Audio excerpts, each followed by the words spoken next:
mutsumari patsetse ndikutamori risatio rabela prayer request ine rabana tsona chino ne prana musi riyo kovekana isina musimu le ndo vele ka musimu kuti ndikali mimi mutsimu vanenge kama fungo anenda kwa tramazoro ya mafungo ari kutwetse ari susumete ari kwatise ari tenga kuti ngachiviti musi risikodia uyoita tabela ko rabela tizhinji apa riko rabela tizhinji maranga kazo kutenda zori musi rowana isina musimu riyo tena kazo na manda na risi kazo rudi wa kundinga kazo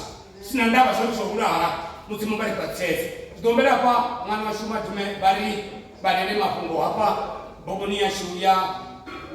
Yona chapter 3 verse 1 to 10 kuna makumanira kutaba zori remwetekana honest wera chenes kunga chinji riye rite tabele namfunzo batuma tabele mutsimu kabari patsetse kabari bari Yona chapter 3 verse 1 to 10 kuna mafungo nenda kutama sio kwabekana honest abana ba musimu Ungolaya wafano berayo na babuzelane. Yakuwa uye mudimuru walimize. Uwelele zinenda zokuza. Yes. Yona amboza kuwa aya. Enenge imize. Yes. Aitaje ova amubuza. Ninive wana uba umudimu huru wa mzimu. Yes. Une mtu awupeza ochimira matuwa hada. Yona amu uchoma. Achimira dualiti achuwalela ari. Uche awosala matuwa ana mahumi mana. Dione ninive uchidotutwa. Yes. Vatu vaninive vambotenda mzimu. Vahuwelela vari hutizimiwe. Uambaro madzanganda. Vaurwane na vatuku. Hallelujah. Huwa heli lambosvika nakamuziya Ninive. Yambota kuwa yava yodzura kakurunoni yayo. Yavhura dzakuhosi yambara madzangana. Yadzura milongano. Yambori uwerero ufi kosina vahumane vabona zvofanira. Vatu vasatecheri chitu nawo chichituku na zvifuwo ukoromo uungu zvisifure zvisinwe madhi uambaro madzanganda vatu na zvifuwo urabhero mudzimu ngamanda vatu valadendera mbi dzavo vote nazvamavhemu shure zvandani zvavo kamusi ndione mudzimu achidyohumisa neaamba adzikisa mbiti ralichaurova mudzimu achivona zvine vaita vachirata nzira dzavo mbi alichaudisa khombo dzeaamba isivehona kari kwenye matondera be bakawanika tulitsinanira manda kamrero wa Yesu Kristo chokomera mzimu wa chizikema chironi yatoleka musingazi na Yesu Kristo musiroku bangana ripetu pano tembele yako dunia yako unemone mzimu wa ikaturu rabalubaliwo kontra manda ote rikuliwa mzimu wa ikaturu baliwo haitenda bona manda ninene kahana ni machironi yatoleka mzimu wa musiroku bangana sabana bao rikatabelo hei ya manda tabelo na udizima yone tabelo nyoro ya kontra manda ote ratenda kabone mzimu zori hei ishandukiza vitu Jehova na msimu wa chirizi ndiko rapela nanga hano nimechana tuleka msimu chiri Jehova kama farise babe na rinde balitenga mutu msimu wa nikaturu balitenga nungo Jehova msimu wa nikaturu kaso tendera kutoka rapela sinani Yesu Kristo msimu wa nikaturu bali fai kusibage taturu Yesu Kristo banataka Jehova msimu wa chirao korapela mtu mwana mare petu pana nitilimu mketwa abali pemanda Yesu Kristo banataka msimu wa ngadisinete Yesu Kristo banataka korapela nitilimu msimu we ungo hebi msimu wa nikaturu kadibe tuwetonga kumuyani yashu ungohebi muri nakotra ndote kandi bakwatiso ndangomu tsimilimi zashu rirabele rina manda Yesu Kristo banazareta baba chirongeta tunabona paseri yabalibo amen nikotendo ringana ni machirone twana na musimu roba na hemifi la mutimu nda mafungo ya dakanne ngamanda manda musirichko roga na tabelo hei ya utotizima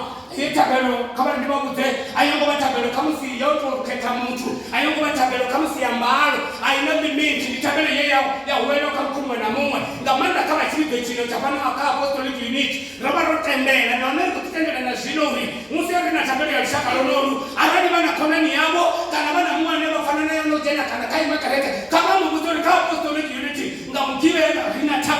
tabelo tunonga yeta tabelo tuneza bana mshiba kama mtu ni tabelo tine rifuna kubangana rarapela ngari bali korona muso wa sisi kato na ndote ngahani nimechomea kwa na musi niko kama rejea ya mafungo robada mafungo hapa amtindo wa msimu mutindo wa msimu wa Yona oyu Yona ale ni mudabelesa ndiano anu Yona ndora kabale ni mashona kwa na musi ndiano na Yona wera mubala ameka Yona chapter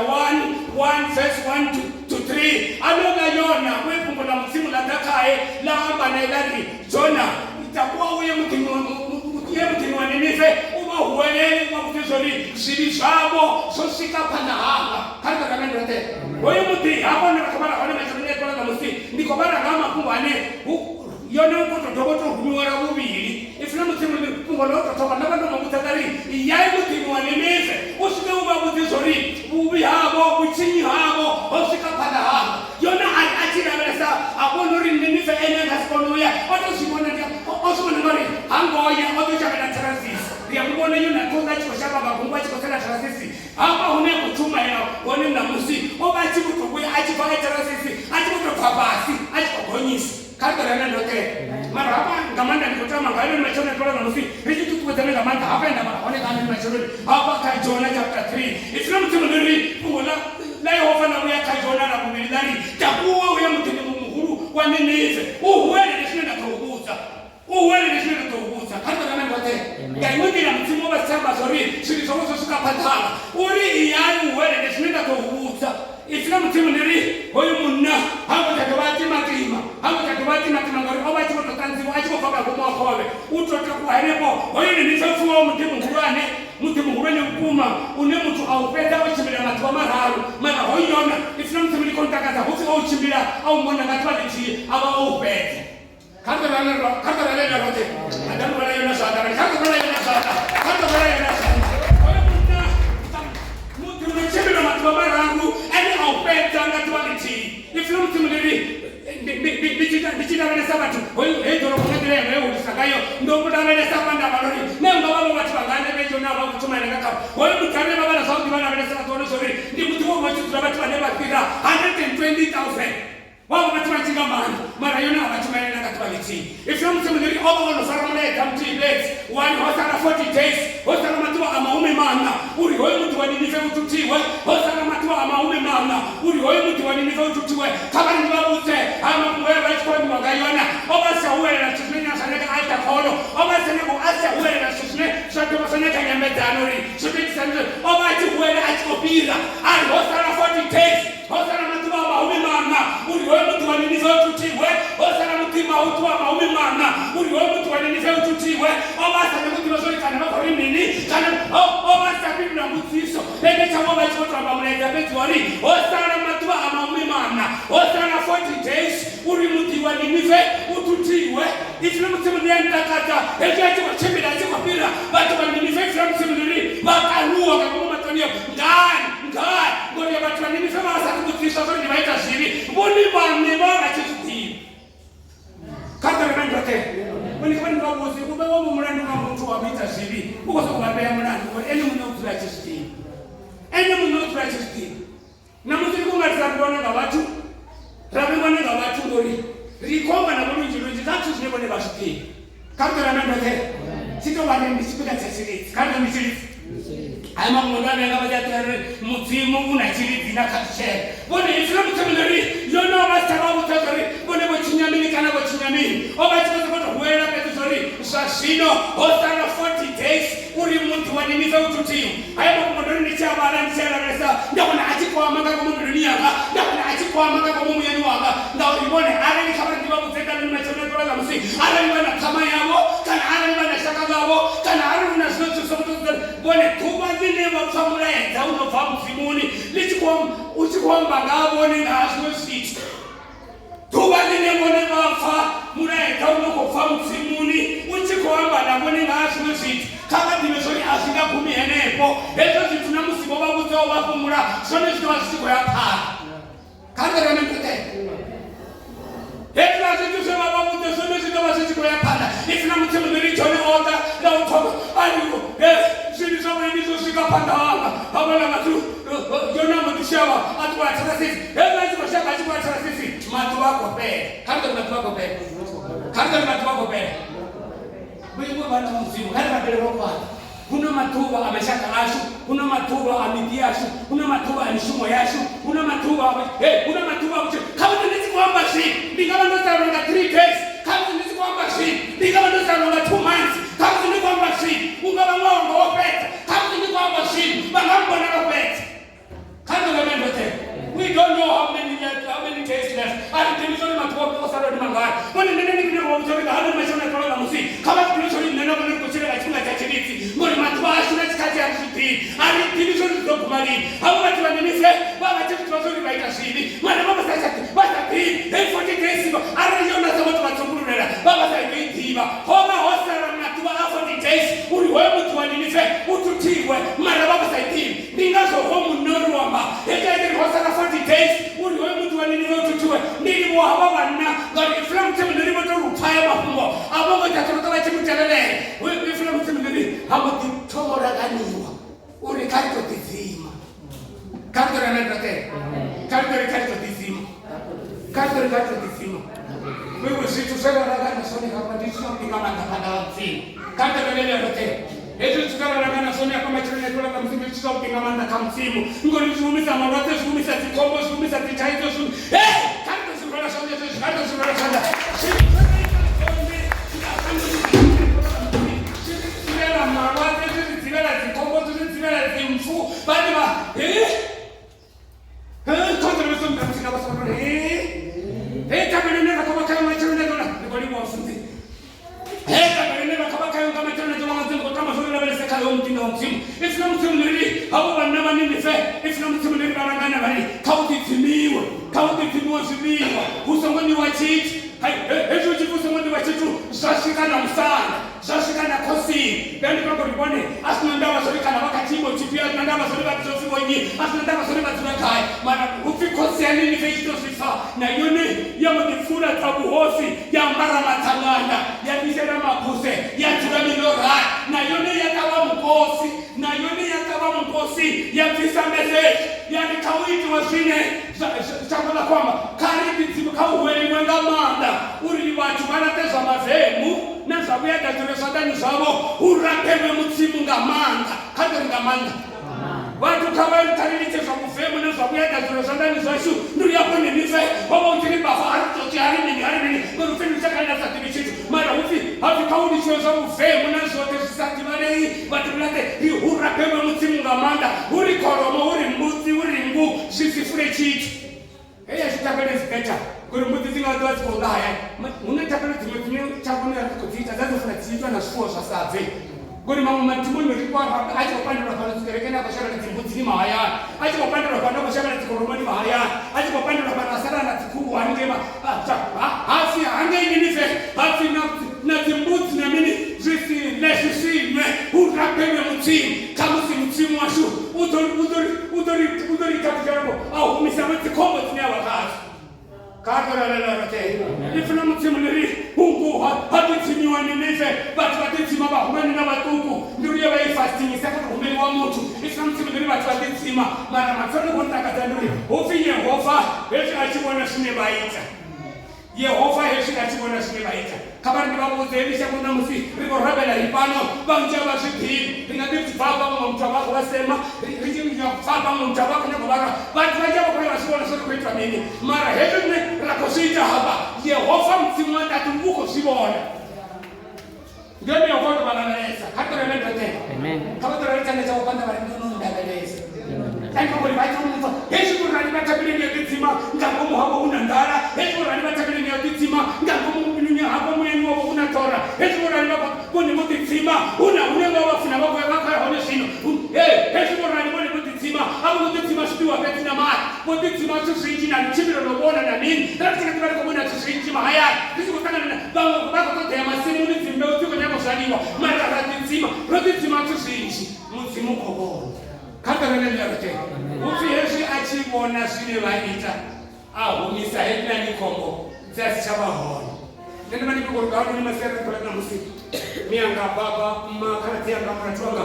kudani zote zitu sine nangabani kusubona so komba maona siku ya nameni mutimu ndi tubagawo la asiruramise mutimu achibona shine naba mutimu achibona shine raba ngahano ni masera kwa musi mutimu ya shangiza tinimele hapa ngahano ni machana kwa musi asina ndawa zani makuru kakapo kumagani hapa na shine kwa musi asina ndawa zani baba asina ndawa zani zote tana zote kwa mara na rasu kuna kaeta kwa radio mutimu ya shangiza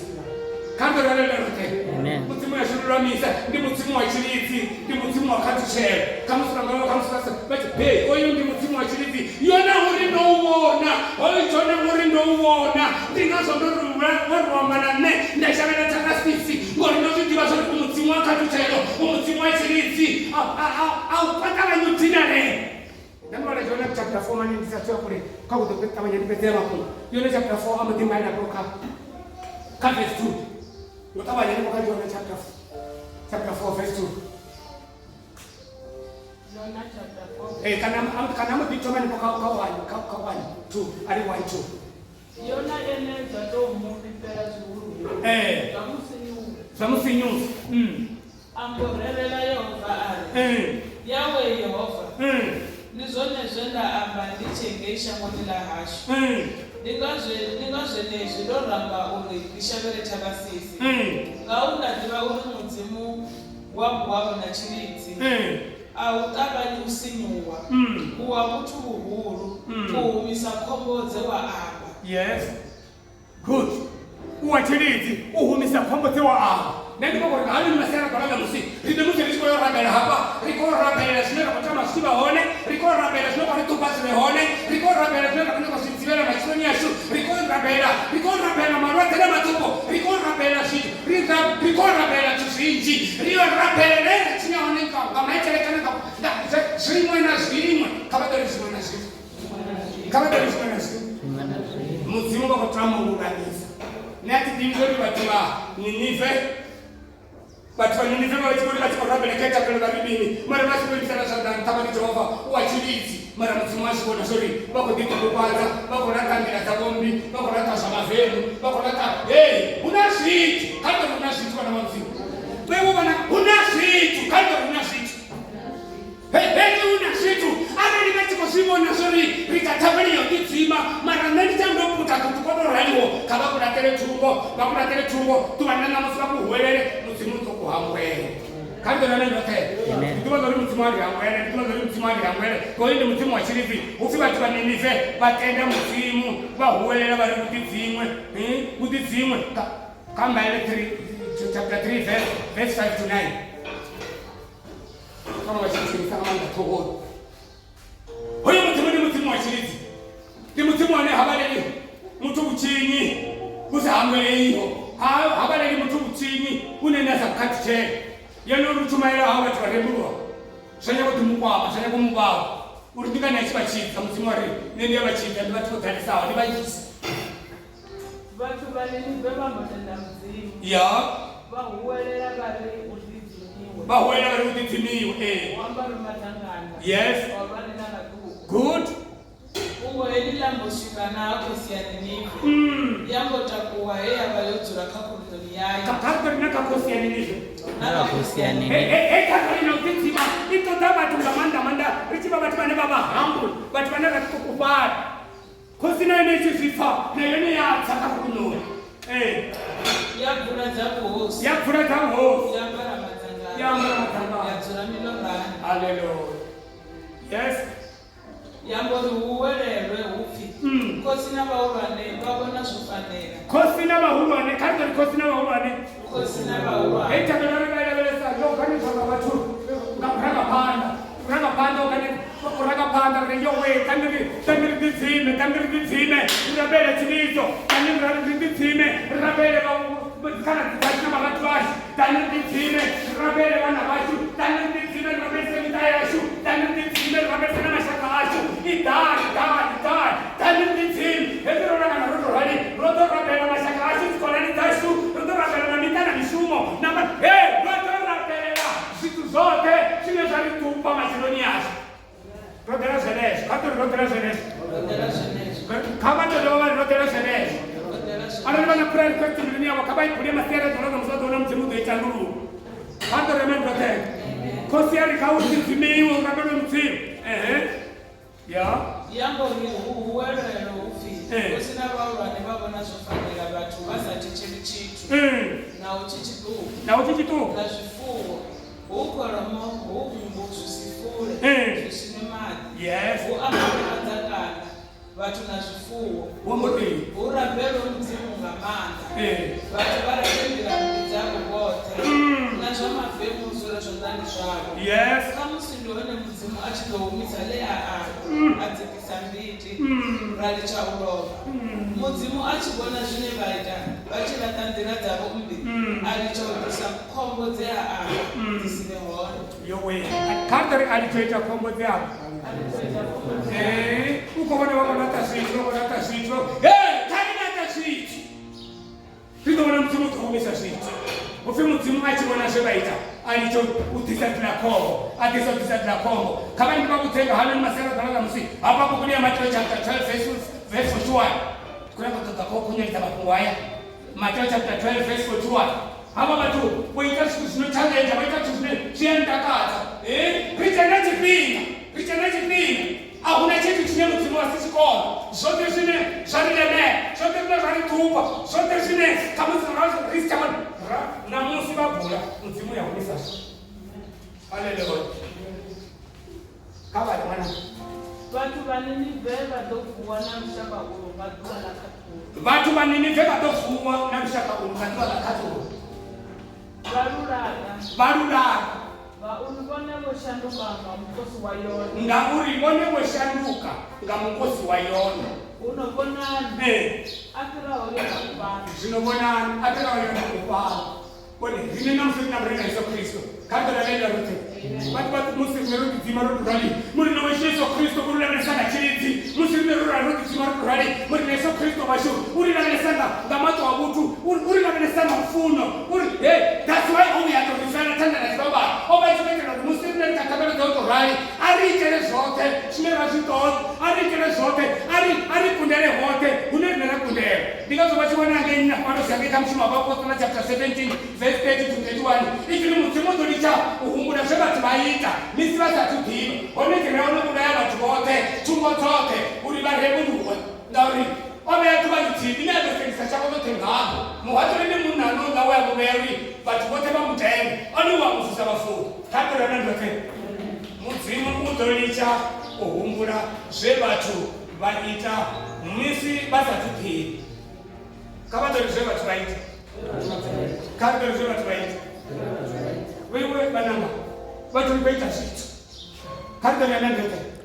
watu ribaita zvitu wewe munhu ndifende mudzimu ungani wa mudzimu una zvitu zvine rinatanga zviita sabati razviita rovona zvonaka razviita zvinorovona zvobirwa razviita zvinorovona mara isina mudzimu ndikondipera hapaneri mudzimu udoricha kuhumbura zvevatu vaita misini vasati dhii oneti rehoni uraya vatu vote tumbo dzote uri varemburwa ngari oveya tuvanidzii line atosengisa vatu vote ngano katoranandote ndikune kuvasombedza zvori mudzimu ndiwachiridzi karitori mudzimu ndiwachiridzi ichi chiridzi chamudzimu vakuchiona ichi chiridzi chamudzimu vakuchiona hono ushakana ninise kana hoyo muti waninise wova ufuna wotutekana hoyo muti waninise sokozonotaya zvorupusukanyiwe hoyo muti waninise rufuna wararunginga hoyo muti wova usinorikani wova usitena muti amberi kamuti waninise arizvozvashamudini ngori wova uchinya hoyo muti wova una mukake munji nahona wova una mukake muhurusa mukake kunowapisa heyo nawe yandeshakana netarasisi akuyanga pasi atumuni yakona hoyo muti wachiopisa omuti wachinengisa omuti wachisonisa but mudzimu arinachiridzi achivona zvine vaita ahomisa chikomo karidorenandote zvino mapumani ndapegorire ndivasiyonaokemasiyanakivanausi mapungo onkwameseugamani muraedza kuvovo wofarwa ngayona wonkwama ngangumunduliyanga musi achiri uchikouya kaela muviri karidorenandote rine runoambiwana rinenga manda ngaifila mdzimu riambiwana rinenga chikuwa rambiwana rinenga chivendana ngachisutu nanga chiku rambiwana rinenga radio nanga television rambiwana rine nganyamo dzote rambiwana rinenga mabhoa mara kavari ndivakudze nemapungo onchukisesa umamanda ndimusi Jona achiri hosara 40 days uri muti waninive kututii katoralelerote neti David vaka wati wachikuchimbira namusi hosara 3 days vaka wachikuchimbira namusi hosara 5 days banga tuwazi kuchimbira namusi otosala 1 month atitibiri kuyamini wene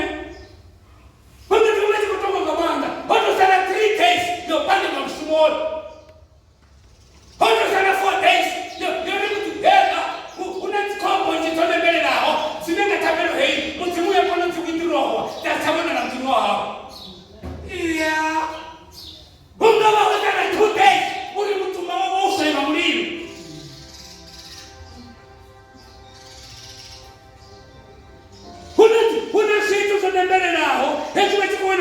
khou ri funḓedza a ri kha ri ḓidzime hezwi vha tshi khou wana mudzimu a tshi khou ri funḓedza uri ḓidzimeni ni ntabele ni ḓivhuyedze phanḓa mudzimu ni ḓiṱungufhadze ni ḓisole ni ite zwoṱhe mudzimu u khou nyaga u withdrawa u khou nyaga u humisa zwithu zwilelaho u khou nyaga u humisa zwithu zwine zwa ri ṅwayamwaya zwithu zwine zwa ḓo ri bora nṋe ndi khou ri vhone ri sa tu borea before sa tu borea before sa tu ṱangana na zwiṅwe zwithu zwo vhifhaho riṋe kha ri badame kha mudzimu ri ri baba we ri sa rene mudzimu a tshi vhona zwine ra ita mudzimu ya ri tshimisa ngayo lukhaha mudzimu kha vha ri batsese nṋe ndi khou ri nga hanani masera ḓola na musi musi khou rabela kha ri lavhelese kha haya mafhungo lavhelese kha haya mafhungo